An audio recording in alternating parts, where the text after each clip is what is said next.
បាទជំរាបសួរបងប្អូនទាំងគ្នាថ្ងៃនេះយើងមកដល់ខេត្តកំពង់ឆ្នាំងទៀតដែរដើម្បីយកបទសម្ភាសន៍សាកសីពីអ្នកមីងដែលបានប្រើប្រាស់ជាមួយថ្នាំបន្តក់ផ្នែក QI ចង់ដឹងថាតើគាត់នៅក្នុងភូមិឃុំអីជំរាបសួរបងប្អូនទាំងគ្នាជំរាបសួរមីងចាមីងបញ្ចុំប្រហែលណាឆ្នាំនេះ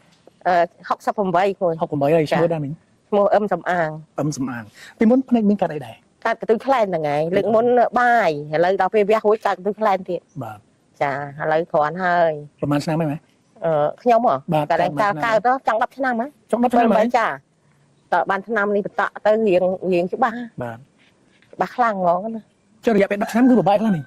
ពិបាកដូចថាមើលទៅអត់ច្បាស់បានឆ្ងាយអញ្ចឹងបែកខ្សែអញ្ចឹងបាទឥឡូវនឹងរៀងស្រឡះ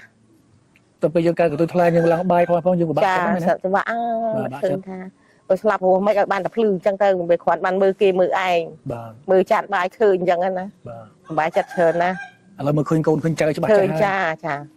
ចាំមីងចាំបានទេរយៈពេលដែលមីងបានបន្តថ្នាំ QI យើងនៅលើភ្នែកយើងដែលមានបញ្ហាកន្ទុយថ្លែងនិង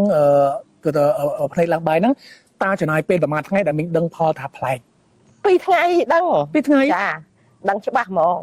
ដកបន្តាឲ្យទៅមានសុភភលណាល្ងាចឡើងម៉ោង5 6អីខ្ញុំមើលគេដឹងបាទលោកខ្ញុំមើលមកចិត្តខ្ញុំមើលមិនស្គាល់ផងបាទ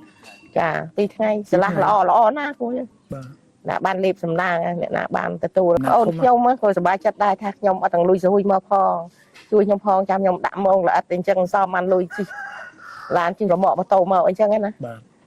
អូយយកទៅដាក់នេះថាអូយកូល្អម៉េចចាខ្ញុំមើលកសែងម៉ងឃើញហើយលើកមុនខ្ញុំងឹតមើលមិនឃើញអូ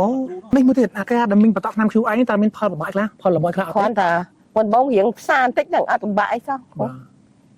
ហ្នឹងរួចទៅពីហ្នឹងទៅធម្មតាណាបាទ